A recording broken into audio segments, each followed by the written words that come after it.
प्रभु राम देव भगवान अल्लाह खुदा ईश आदि नाम एक ही शक्ति के हैं।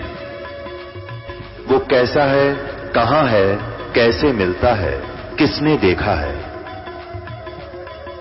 ये प्रश्नवाचक चिन्ह पूर्ण रूप से हटाने के लिए अवश्य सुनिए जगत गुरु तत्वदर्शी संत रामपाल जी महाराज के अमृत वचन, सर्व पवित्र धर्मों के पवित्र शास्त्रों के आधार पर।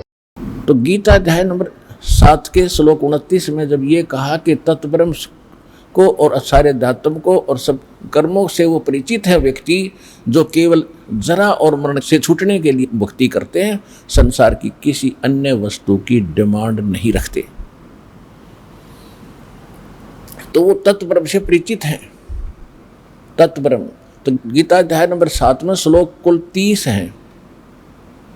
29 में आपको बता दिया। 30 में इसने ये कहा कि जो मेरे तक सीमित है वो मुझे ही जानते हैं और किसी के तक उनकी बुद्धि जाती नहीं, क्योंकि उनको तत्वदर्शी संत नहीं मिला।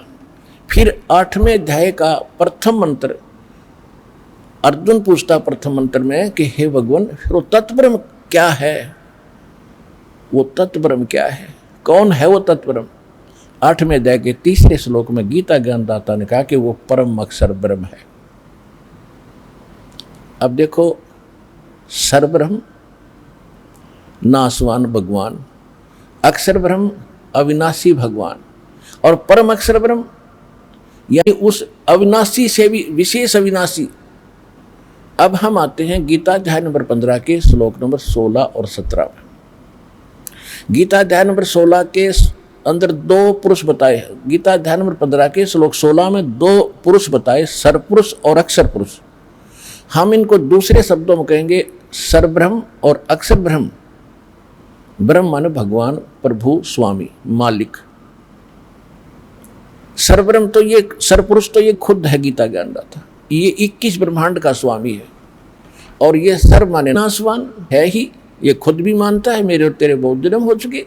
अक्षर ब्रह्म है, ये है 7 संग ब्रह्मांड का स्वामी, लेकिन इसकी आयु बहुत घनी है, इसलिए इसको भी सथाई बोल दिया। सथाई जैसे एक तो मिट्टी चीनी का बना हुआ ये सफ़ेद कप होता है, प्लेट होती है, बर्तन, इनका तो मालूम है हाथ से छूटे फर्श पर गिरे टुकड़े टुकड़े, अंडरस्टूड है। और एक है स्टील के बर्तन, तो वो गिर भी जाएंगे, वो टूटेंगे नहीं जल्दी से, तो वो उससे तक घने सथाई है, इसलिए उनको भी सथाई बोल दिया। लेकिन नहीं, इनको भी जंग लगेगा और एक दिन ये बिना मिट्टी बन जाएंगे, इनका समय भले ही ज़्यादा हो। इसी प्रकार गोल्ड जो सोना है, इसको जंग नहीं लगता, इसका ऐसे हरास नहीं होता। ये एक समझने के लिए एग्जाम्पल है, उदाहरण है।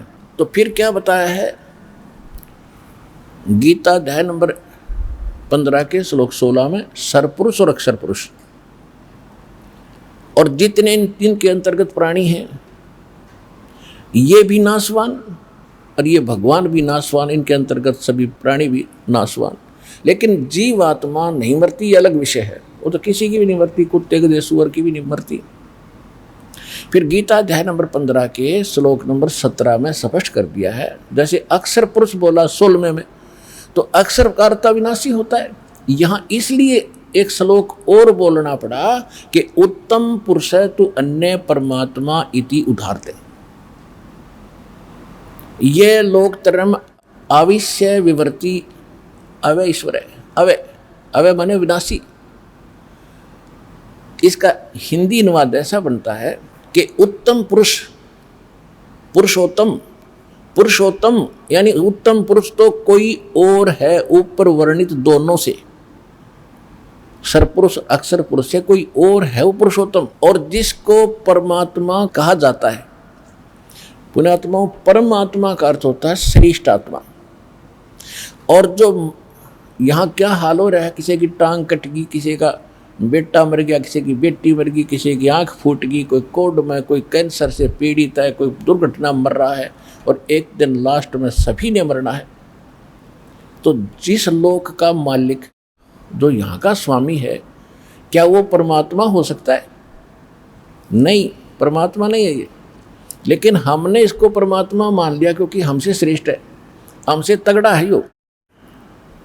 और इसको आप भी ये स्पष्ट करता है गीता अध्याय नंबर 15 के श्लोक 18 में कि मैं लोकवेद माने दंत कथा सुनी सुनाई बातों से, जैसे हम लोकवेद के आधार से ब्रह्मा विष्णु महेश को अविनाशी माना थे और इनके कोई माता पिता नहीं, ये हमने लोकवेद के आधार से फाइनल हो चुका था। अब वास्तविकता का पता चला, तो इसी प्रकार ये कहता है कि मैं लोकवेद के आधार से पुरुषोत्तम प्रसिद्ध हूँ। क्यों? क्योंकि मेरे अंतर्गत जितने प्राणी हैं ये जीवात्मा हैं और चाहे शरीर में है, इनसे मैं तगड़ा हूँ, मजबूत हूँ, श्रेष्ठ हूँ, ताकतवर हूँ, इसलिए मैं पुरुषोत्तम प्रसिद्ध हो गया। मैं पुरुषोत्तम वास्तव में नहीं हूँ, क्योंकि वो तो 15वें अध्याय के 70वें श्लोक में कंसेप्ट क्लियर कर दिया कि उत्तम पुरुष है तू, अन्य पुरुषोत्तम तो कोई और है। और वही तीनों लोकों में प्रवेश करके सबका धारण पोषण करता, सबका पालन करता हुई है। तो गीता अध्याय नंबर 15 के श्लोक नंबर 1 से 4 तक की संक्षिप्त वर्णन है कि उल्टा लटका हुआ संसार रूपी वृक्ष है, ऊपर को जड़ है, मूल है, उस संसार रूपी वृक्ष के नीचे को तीनों गुण रूपी शाखा। तीनों गुण कौन है? रजगुण ब्रह्मा, सतगुण विष्णु, तमगुण शिव जी। मार्कंडेय पुराण गीता प्रेस गोरखपुर से प्रकाशित 123 पृष्ठ पर स्पष्ट लिखा सचित्र मोटा टाइप में कि ये तीन रजोगुण प्रधान ब्रह्मा जी, सतोगुण प्रधान विष्णु जी, तमोगुण प्रधान शिव जी हैं, और यही तीन देवता हैं और यही तीन गुण हैं। ये देवता कहो चाहे न तीन गुण कहो।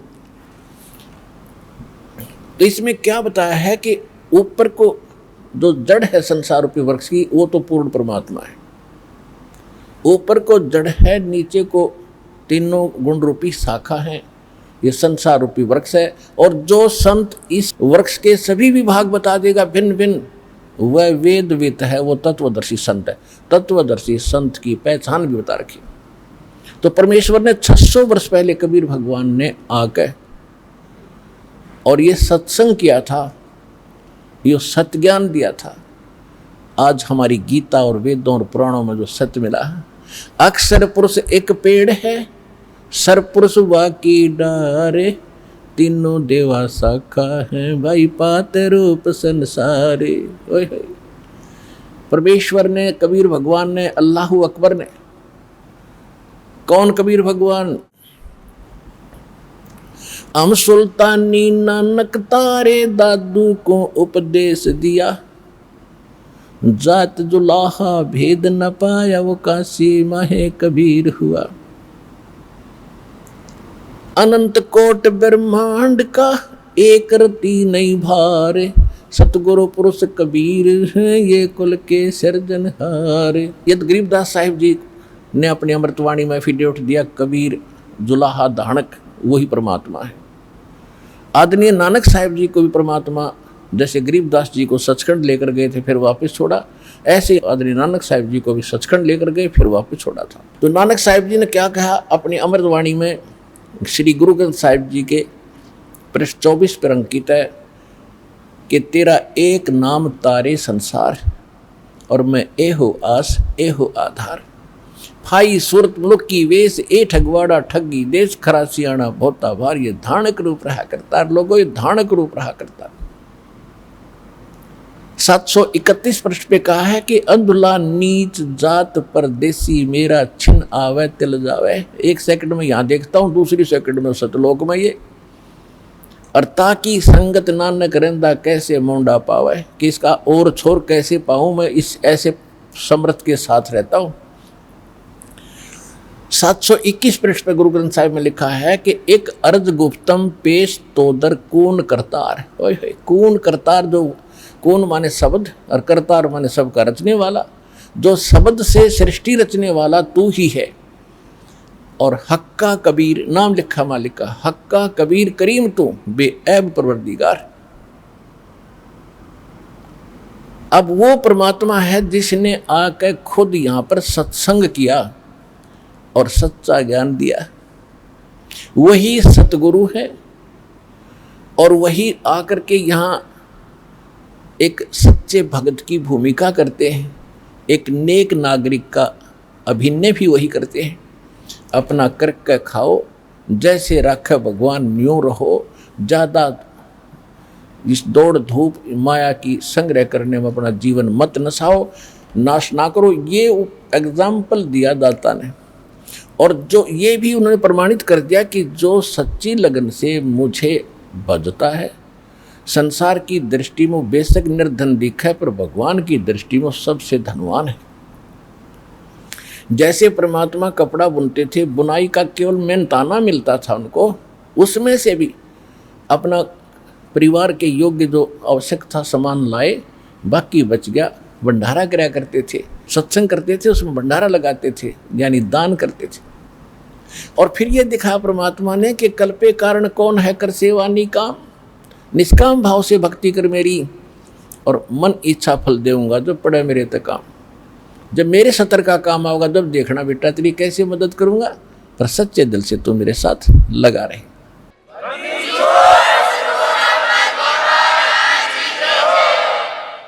अब हम उसी प्रसंग पर आते हैं कि परमात्मा ही आकर सत्संग सुनाते हैं।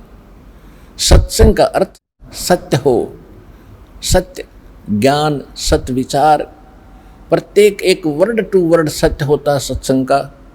उसमें कोई मीन मेख, कोई शंका नहीं रहती।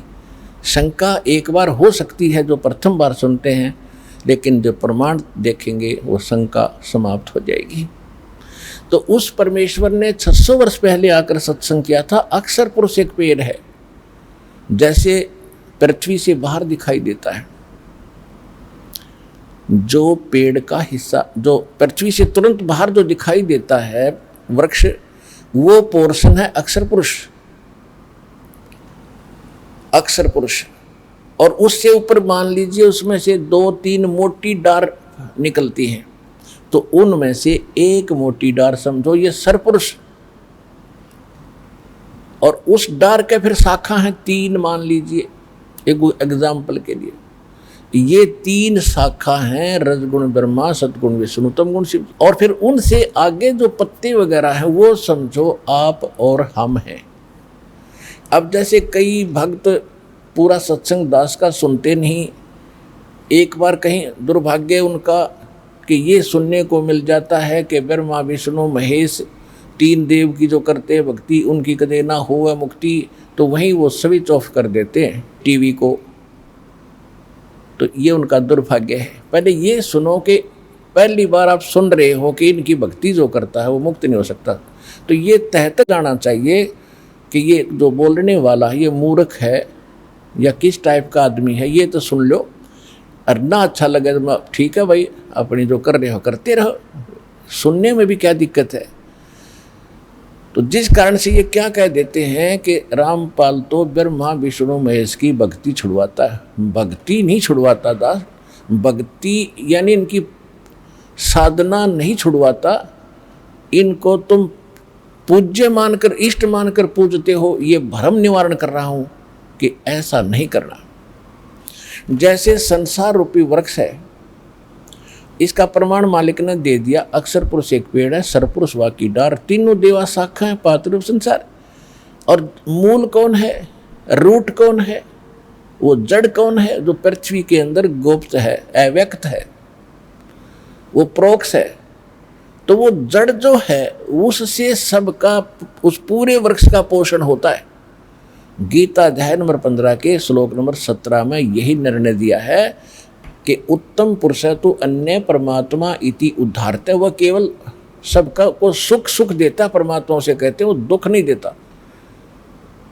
और ये जो लोकत्रयम तीनों लोकों में अवश्य माने प्रवेश करके विभर्ति माने सबका धारण पोषण करता है, वो अव्यय ईश्वर है, वो है वो अविनाशी परमात्मा जो सबका पालन पोषण भी वही करता। तो 15वें अध्याय के प्रथम श्लोक को अब समझोगे आप। इसमें क्या बताया है कि ऊर्ध्व मूलम अधः शाखम अश्वत्थम अवय प्रहु अवयम, और छंदासी यस्य प्रणानी ये तम वेद से वेदवित। ऊपर को जड़ और नीचे को शाखा वाला ये संसार रूपी अविनाशी पीपल का वृक्ष समझो। और इसके जो विभाग हैं, छंद हैं, पत्ते आदि इसके छंद विभाग हैं। इनको सभी को जो जानता है तत्व से, वो तत्वदर्शी संत है, यानी वो वेद के तात्पर्य को जानने वाला, ज्ञान के जानने वाला। तो इससे सिद्ध हो गया कि जैसे कोई कहते हैं कि भी रामपाल तो ब्रह्मा विष्णु महेश की पूजा छुड़वाता है, इनकी भक्ति बंद कराता है। भक्ति देखो, एक तो होती है साधना और एक होती है पूजा। जैसे हमने आम खाने हैं, आम खाने के लिए हमारे जो पूज्य है वो फल हैं, फल, आम का जो फल लगेंगे, तो हम पौधा लाएंगे या कोई बीज बोएंगे, तो सबसे पहले बीज हम गड्ढा खोद के उसमें डालेंगे मिट्टी में, फिर उसकी सिंचाई शुरू करेंगे, फिर अंकुर निकलेगा, तो उसको हम जड़, उसकी जड़ नीचे होता है। जैसे हम कहीं नर्सरी से भी लाते हैं पौधा, तो लगा के उसको गड्ढे में, तो सिंचाई जड़ की करते हैं और शाखा ऊपर आती है। ये शाखा है ब्रह्मा विष्णु महेश, तीनों शाखा, और हम फिर पात रूप में हैं, इष्ट रूप में पूजा करनी है मूल की। और मूल मालिक कौन है? वो परम अक्षर ब्रह्म है, ऊपर को जड़ है, जिसकी जड़ रूपी जो भगवान है वो है हमारा पूज्य। तो हमने उस इष्ट की पूजा करनी पड़ेगी। गीता अध्याय नंबर 3 के श्लोक 10 से लेकर 15 में एक निर्णायक ज्ञान दिया है। कहते प्रजापति ने सबसे पहले प्रजा को उत्पन्न करके ये कहा था कि तुम धार्मिक अनुष्ठान शास्त्र अनुकूल विधि से भक्ति करके इन देवताओं को उन्नत करो, और ये बड़े हुए देवता तुम्हें उन्नत करेंगे, तुम्हें फल देंगे। और जो ऐसा नहीं करता तो वो तो अपराधी व्यक्ति है, जो दान धर्म नहीं करता, भगवान ने उसको दे रखा है, उसमें से दो दान नहीं करता, वो चोर है भगवान का। फिर इसमें यह भी स्पष्ट किया है कि जो सर्वगतम ब्रह्म यानी परम अक्षर ब्रह्म है ना, वो ही इन सब में पूज्य है, प्रतिष्ठित है। सभी धार्मिक अनुष्ठानों में उसको इष्ट रूप मान कर उसकी तब पूजा करो, उससे तुम्हारे शास्त्र विहित कर्म बढ़ेंगे और उन कर्मों का तुम्हें फल मिलेगा। उन कर्मों का फल कौन देगा? जब पेड़ बड़ा हो गया, आपने पूजा करी मूल की, सिंचाई करी जड़ की, और पेड़ बड़ा हो गया आम का, तो टहनियों का फल लगेंगे। तो इसमें यह कहा कि ये देवता फिर तुम्हें बिना मांगे वांछित फल दिया करेंगे। तुम पूजा करो मूल की, जड़ की, यानी शास्त्र अनुकूल साधना करने से आपके भक्ति कर्म सही बनेंगे। तो इसे सिद्ध हो गया कि दास इनकी पूजा नहीं छुड़वाता, इनकी साधना नहीं छुड़वाता। अब कोई मूर्ख कहेगा कि टहनी काट दो पेड़ की, जड़ जड़ में पूजते रहो, ये कोई हो सकता है? हम यहाँ जहाँ रह रहे हैं, ये ब्रह्मा विष्णु महेश यहाँ के प्रधान हैं, और ये सदा बने रहेंगे। ये मृत्यु को प्राप्त हो जाएंगे नहीं। ब्रह्मा विष्णु महेश मंत्री ये अपनी दुर्गा से पैदा करके तैयार रखता है, कोमा में रखता है उनको, और युवा जब ब्रह्मा की मृत्यु होने को होती है, दूसरे को उठाकर युवा स्थिति में उनको रख देता है। विष्णु की मृत्यु निकट आती है तो पहले पैदा कर लेता अपनी दुर्गा से, और एक लड़के को कोमा में रखता है, उसको विष्णु शकल में उत्पन्न होता है, वो उसको वहाँ बैठा देता है। ऐसे शंकर की उत्पत्ति करता है। तो जो प्रसंग चल रहा है उसी पर आते हैं कि अब गीता ज्ञान दाता भी नाशवान और अक्षर पुरुष भी नाशवान, केवल परम अक्षर ब्रह्म है, वो वास्तव में अविनाशी परमात्मा है, और वही यहाँ आकर के यथार्थ ज्ञान प्रदान करता है। अब गीता ज्ञान दाता ने कहा है 8वें अध्याय के 3 श्लोक में, उसने स्पष्ट कर दिया है कि वो परम अक्षर ब्रह्म है, जिसको जानने के उपरांत प्राणी केवल जरा और मरण से छूटने का ही प्रयत्न करता है, और किसी वस्तु की वो चाह नहीं रखता, क्योंकि उसकी साधना करने से यहाँ की सुख सुविधाएं तो आपको अवश्य मिलती ही रहेंगी। एक साधे सब सधे, सब साधे सब जावे, माली सिंचे मूल को फले फुले गए। अब दास ये कहना चाहता है, परमात्मा ने ये बताया, कबीर भगवान ने, कि पौधे के जड़ को पूजने से, सींचने से सारा ही काम सद जागा, सफल होगा। एक कै साधे सब सदै, और सब साधे सब जावे। तो परमात्मा ने ये बताया था कि आप जी ब्रह्मा विष्णु महेश को इष्ट मानकर इनकी पूजा करने लगे, तुमने मूल की पूजा त्याग दी जो भगवान पूर्ण है। वो स्वयं यहाँ पे अपनी महिमा आप बताने आते हैं, और तो सत्य कोई ज्ञान रख ही नहीं सकता। तो उन्होंने क्या बताया है कि आप ऐसे करो, इन ब्रह्मा विष्णु महेश को पूज रहे हो, ऊपर को जड़ कर ली, टहनी गाड़ दी गमले में यानी गड्ढे में, तो तुम्हारा भक्ति रूपी पौधा यानी धार्मिक जो तुम्हारे शुभ संस्कार भक्ति कर्म के वह नष्ट हो गए, वह कामयाब नहीं होते, तुम्हारा जीवन नष्ट हो जाता है। जैसे टहनी गमले में गाड़ने से और मूल जड़ ऊपर करने से पौधा नष्ट हो जाता है, ऐसे आपकी शास्त्र विधि त्यागकर मनमाना आचरण करने से आपकी भक्ति नष्ट हो जाती है। श्रीमद् भगवद गीता अध्याय नंबर 15 के, श्रीमद् भगवद गीता अध्याय नंबर 16 के श्लोक 23 और 24 में स्पष्ट किया है कि जो शास्त्र विधि को त्याग कर मनमाना आचरण करते हैं, मनमानी पूजाएं करते हैं, जो शास्त्र विहित नहीं है, शास्त्रों में वर्णित नहीं है, तो उनको न तो सुख होता है, न कोई सिद्धि प्राप्त होती है, और न ही उनको परम गति होती है।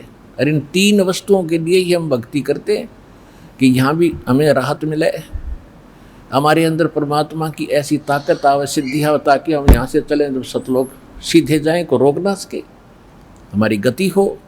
और यहाँ पर भी क्योंकि भगवान की भक्ति से हमारे अंदर सिद्धि आ जाती है, जो किसी भूत प्रेत पितर देव का कोई प्रकोप हम पर असर नहीं करता है, तो वो सिद्धि इसलिए हमारे अंदर संग्रहित रहनी चाहिए। हम उसको दुरुपयोग करते रहे, दुरुपयोग करके हम मोक्ष से वंचित हो जाते थे, तो इसलिए हमने अपना टायर पंचर करना नहीं है। कैसे करते रहे, थोड़ी बहुत कोई जंतर मंतर किया, किसी को आशीर्वाद दे दिया, किसी को बद्दुआ दे दी, तो दोनों से आपकी वो भक्ति जो सिद्धि आपके अंदर वो खत्म होने लगी। यहाँ प्रभुता तो खूब हो जाती है ऋषि महर्षियों की, लेकिन भविष्य उनका माइनस हो जाता है। तो यह बताया है कि जो शास्त्रानुकूल साधना करते हैं उन्हीं को सब सुख प्राप्त होता है। और उसके लिए गीता अध्याय नंबर 16 के श्लोक 24 में यह भी स्पष्ट कर दिया कि शास्त्र ही इसका आधार मानना, कौन से भक्ति क्रम करने योग्य हैं, कौन से ना करने योग्य हैं।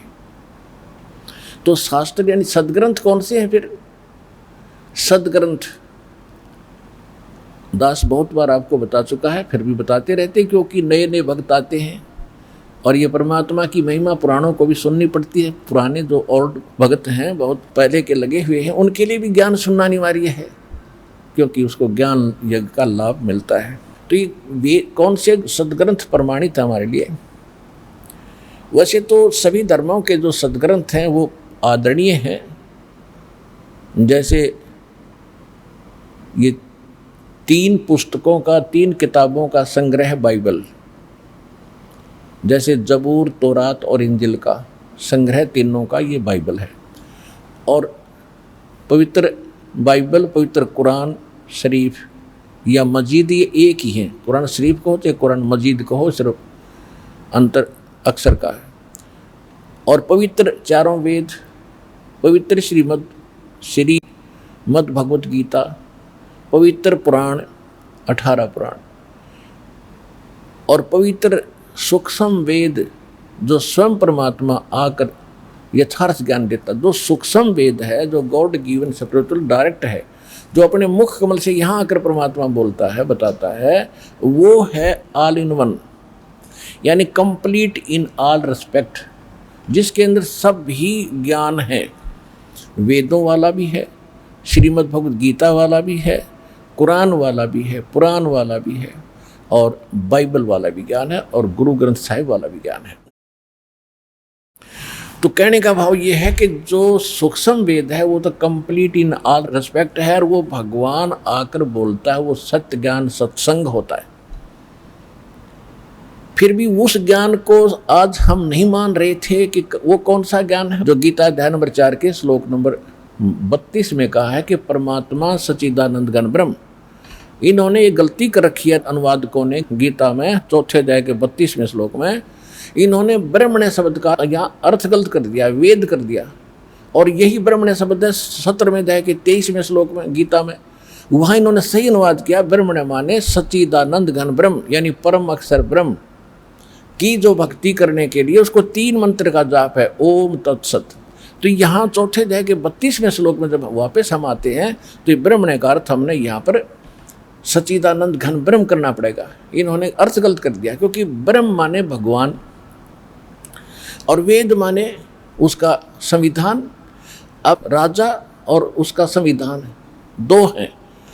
राजा तो एक चेतन है और उसका संविधान जो है वो एक जो उसके नियम हैं। कहीं पर अगर राजा की महिमा हो और कोई अज्ञानी वहाँ उसका राजा के स्थान पर वेद लिख दे, वेद की वाणी नहीं, वो राजा का वचन है वहाँ पर।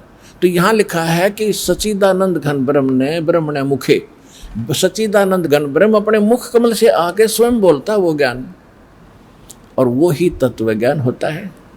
तो कहने का भाव ये है कि वो तत्व ज्ञान है और उसको हम सूक्ष्म वेद कहते हैं, और भगवान अपने मुख कमल से आकर बोलता है। ऋग्वेद मंडल नंबर 9 सूक्त 96 96 के मंत्र 17 से लेकर 20 तक स्पष्ट कर दिया है कि वो परमात्मा जब शिशु रूप धारण करके धीरे धीरे बड़ा होता है तो अपने लीला करता हुआ वो अपने मुख कमल से कबीर वाणी से, वो कबीर परमात्मा अपने कबीर वाणी के द्वारा लोकोक्तियों के माध्यम से, दोहों के माध्यम से, चौपाइयों के माध्यम से अपने तत्व ज्ञान को उच्चारण करके ऊंचे ऊंचे स्वर में बोलता गरज गरज के। और ऋग्वेद मंडल नंबर 9 सूक्त 86 के मंत्र 26 और 27 में, ऋग्वेद मंडल नंबर 9 सूक्त 82 मंत्र 1, 2, 3 में, ऋग्वेद मंडल नंबर 9 सूक्त 94 के मंत्र 1 में, ऋग्वेद मंडल नंबर 9 सूक्त 95 के मंत्र 2 में, ऋग्वेद मंडल नंबर 9 सूक्त 20 मंत्र 1 में, और भी अनेकों स्थानों पर। इसमें इसका सारा सारांश यह है कि परमात्मा ऊपर रहते हैं। ऋग्वेद मंडल नंबर 9 सूक्त 54 और मंत्र 3 में ये सब का सारांश यह है कि परमात्मा ऊपर रहते सतलोक में सह शरीर मनुष्य सदृश शरीर में, देखने में राजा की तरह बैठे हैं, सिर पर मुकुट है और ऊपर छत्र है भगवान के। वहाँ से जो तत्व ज्ञान देने के लिए नीचे आते हैं, अच्छी आत्माओं को मिलते हैं, सह शरीर आते हैं और एक कवि की तरह आचरण करते हुए घूमते फिरते हैं, अपने मुख कमल से वाणी बोल बोल के वो सबको सुनाते हैं और भक्ति करण की प्रेरणा करते। वो कबीर वाणी कहलाती है, वो कबीर वाणी। और वो परमात्मा भक्ति के गुप्त मंत्र जो किसी भी अन्य जो सदग्रंथ प्रचलित होते उनमें नहीं होते, उनको भी सार्वजनिक करते। अपने आत्मा एक मुसलमान बच्चे ने, क्योंकि ये सभी बच्चे समझदार होते जा रहे हैं, उसने खुद आकर बताया जी मैं बचपन से ही कुरान शरीफ को शिरोधार्य मानता रहा हूँ। और जब मैंने प्रथम नाम मिला, पहले तो सारा ज्ञान आपका तुलनात्मक देखा, कुरान शरीफ में भी देखा कि आप बताते हो भी वो परमात्मा कोई और है, कुरान शरीफ का ज्ञान दाता स्वयं कहता है मैं भी उससे परिचित नहीं हूँ। तो मैं प्रभावित होकर दीक्षा ली। जब मैंने सेकंड नाम लिया तब मेरा चांदना और रोशनी हुई हृदय में। उसने बताया कि इस कुरान शरीफ के अंदर एक सूरत सुरह नाम की सूरत है, सुरा, और 42 नंबर है। उसकी प्रथम आयत में लिखा है 3 मंत्र जो गीता अध्याय नंबर 17 के श्लोक नंबर 23 में कोड वर्ड है। उसमें तो एक सार्वजनिक है ओम, इसमें तीनों गुप्त हैं, आन सीन काफ। तो मुझे जब दूसरा मंत्र मिला तो तब ईद में ध्यान गया कि एन सीन काफ, एन, तो जो ए शब्द है ये उस 3 मंत्रों में से जो प्रथम मंत्र है ओम, तो ए इसका प्रथम मंत्र है, एन ओम हो गया। और दूसरा मंत्र जो है उसका प्रथम मंत्र स है तो ये सीन हो गया, और तीसरा वाला ये सार शब्द होगा, इसका मन अभी तक पता नहीं, पर ये कन्फर्म हो गए दोनों कि एन सीन का प्रथम आयत। अब उस ज्ञान को देने वाला भी ब्रह्म है, कुरान शरीफ का ज्ञान दाता भी ब्रह्म है, उस तौरात इंजिल और जबूर का ज्ञान देने वाला भी वो ब्रह्म ही है, और गीता का ज्ञान देने वाला ब्रह्म है। क्योंकि इसने जो गीता का ज्ञान पहले दे दिया तो इसने फिर और अपने अधिक ज्ञान देने की आवश्यकता नहीं समझी। अपने मोटा मोटा विधान जो भी इसने भ्रमित करना था, जैसे करना था, अपना यो डंगा चलाना था, वो चलवा दिया। तो गीता में यो बहुत पहले ज्ञान बोल चुका था और वेदों का ज्ञान पहले सार्वजनिक हो चुका था। तो कहने का भाव दास आपको ये बताना चाहता है कि ये जो सदग्रंथ अपने हैं, अब इनमें सबसे मूल है वो तत्व ज्ञान जो भगवान स्वयं आकर बताता है। आज के सत्संग का विषय यही था कि सत्संग परमात्मा ही कर सकता है। सत्य माने सच्चा, सच का जो साथ है, सत्य का जो ज्ञान है, भगवान बिना कोई दे नहीं सकता। और जो जैसे चारों वेद थे, परमात्मा ने सबसे पहले प्रथम बार इसने पूरा कंप्लीट ज्ञान दिया था इस सरब्रह्म यानी ब्रह्म के अंतःकरण में, अपने वहाँ सतलोक से फैक्स कर दिया था और इसने निर्धारित समय कर दिया।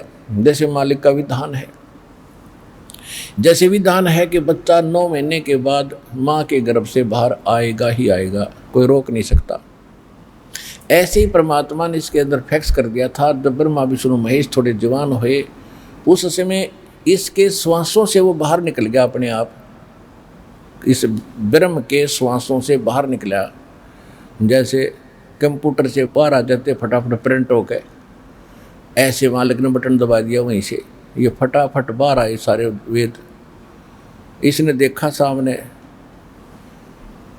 उसमें सारा ज्ञान भगवान के बारे में जानकारी। इसने ये जुल्म किया कि जो परमात्मा के मूल मंत्र थे, मूल ज्ञान था, वो इसने नष्ट कर दिया और भगवान के डर से ये 4 वेद यानी इतना रख लिया।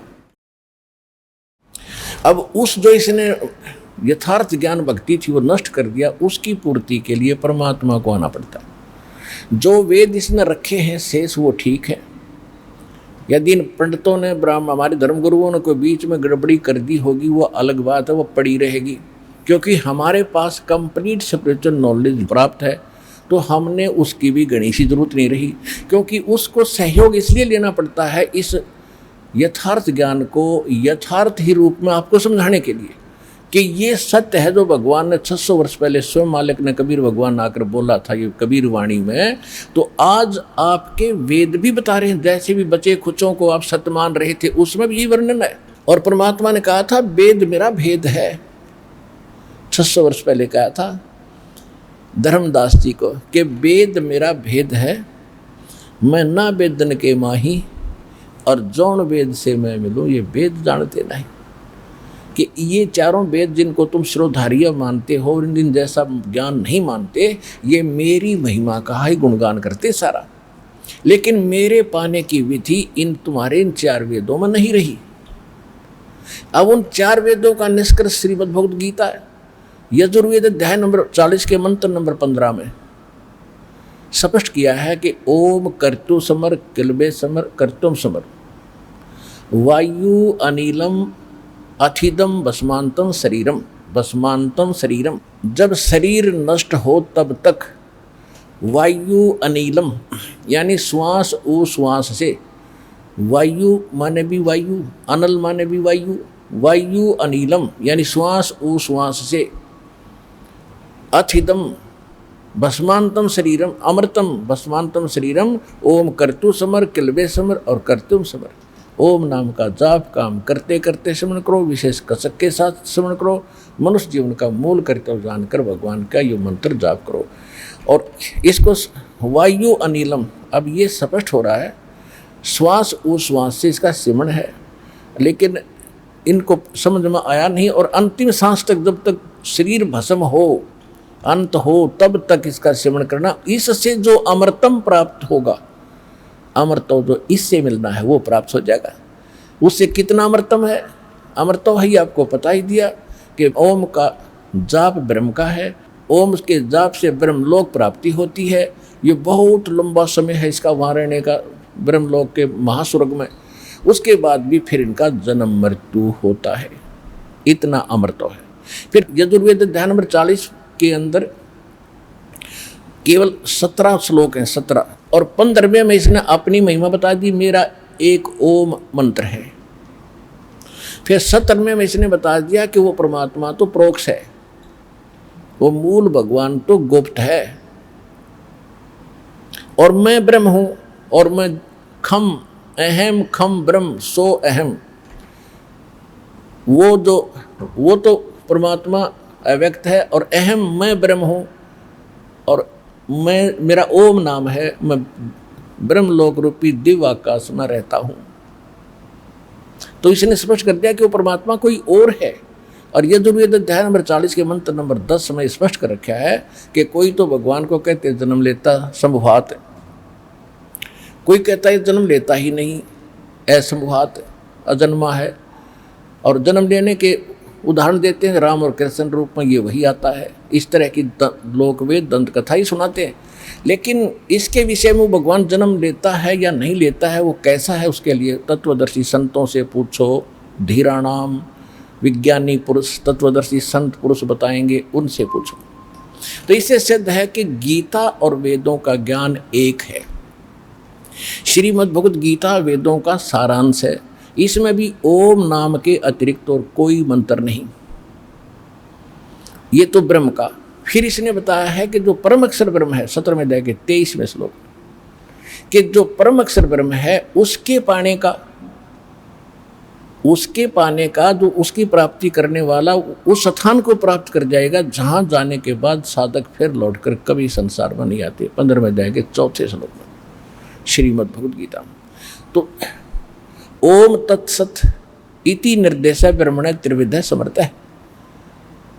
अब क्या बताया कि सच्चिदानंद घन ब्रह्म की प्राप्ति का 3 मंत्र के जाप का और 3 ही विधि से जाप करने का निर्देश है। अब जिनको सारनाम प्राप्त हो चुका है उनको मालूम है कि 3 मंत्र को 3 ही विधि से जाप होता है। जैसे सतनाम आपको प्राप्त है, एक मंत्र बाहर छोड़ते हैं, एक अंदर लेते हैं, हो गया ना 2 विधि से।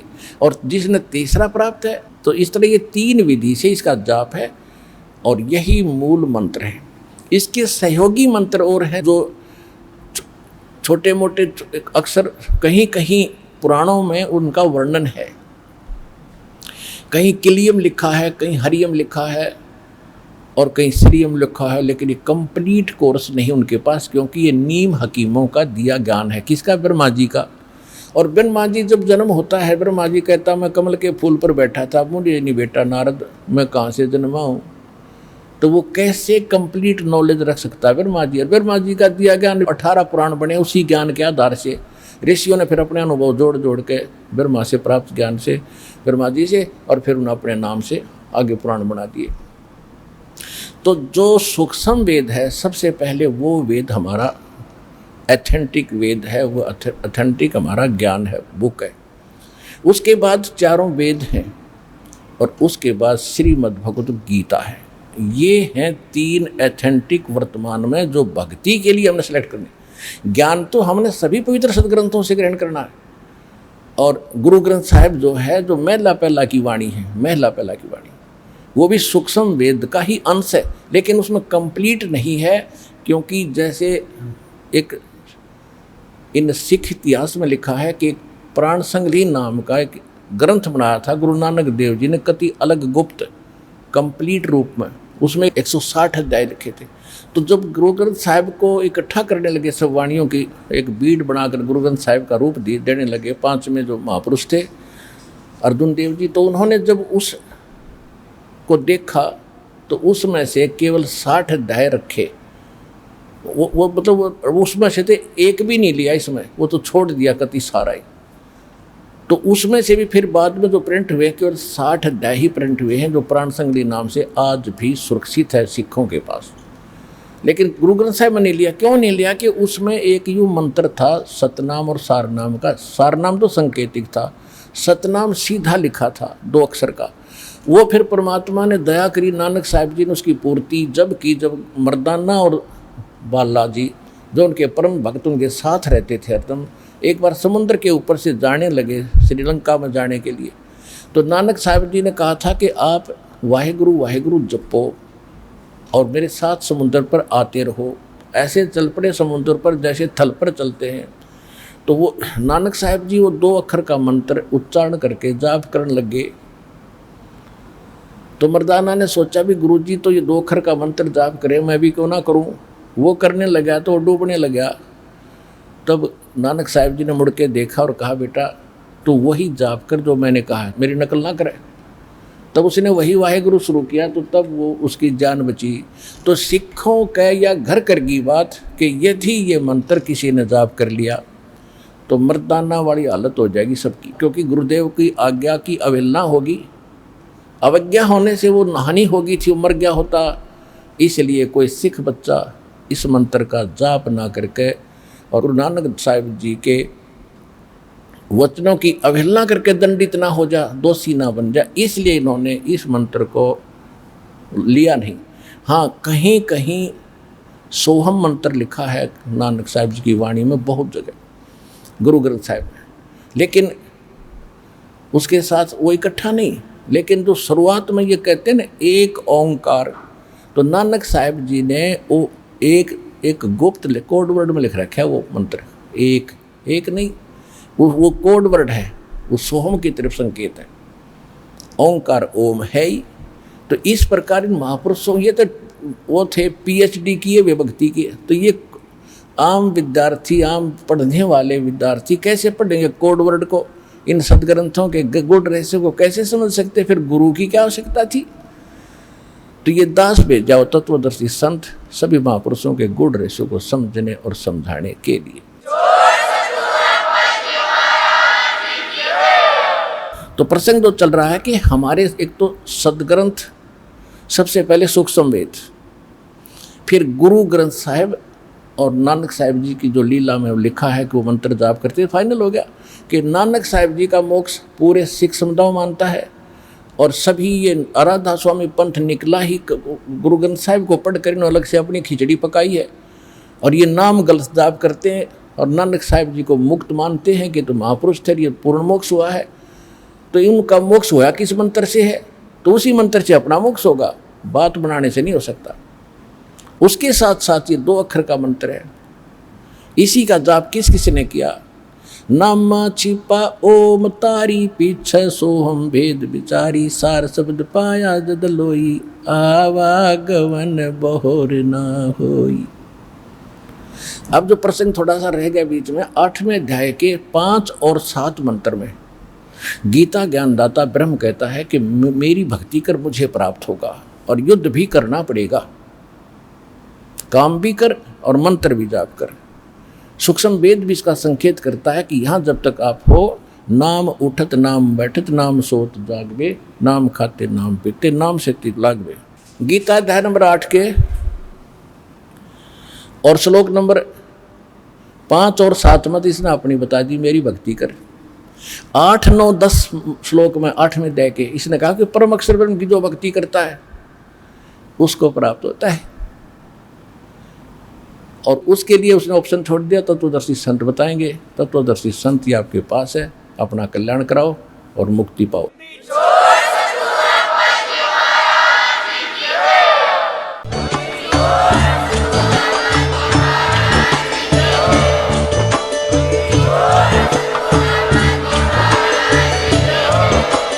आप सुन रहे थे जगत गुरु तत्वदर्शी संत रामपाल जी महाराज जी के मंगल प्रवचन। अधिक जानकारी के लिए विजिट कीजिए हमारी वेबसाइट www.jagatgururampalji.org। संत रामपाल जी महाराज जी के शुभ आशीर्वाद से पूरे विश्व भर में 500 से भी ज्यादा नाम दीक्षा केंद्र हैं, जिन पर संत रामपाल जी महाराज जी द्वारा ऑनलाइन निशुल्क नाम दीक्षा दी जा रही है। अपने नजदीकी नाम दीक्षा केंद्र का पता करने के लिए संपर्क करें 8222880541।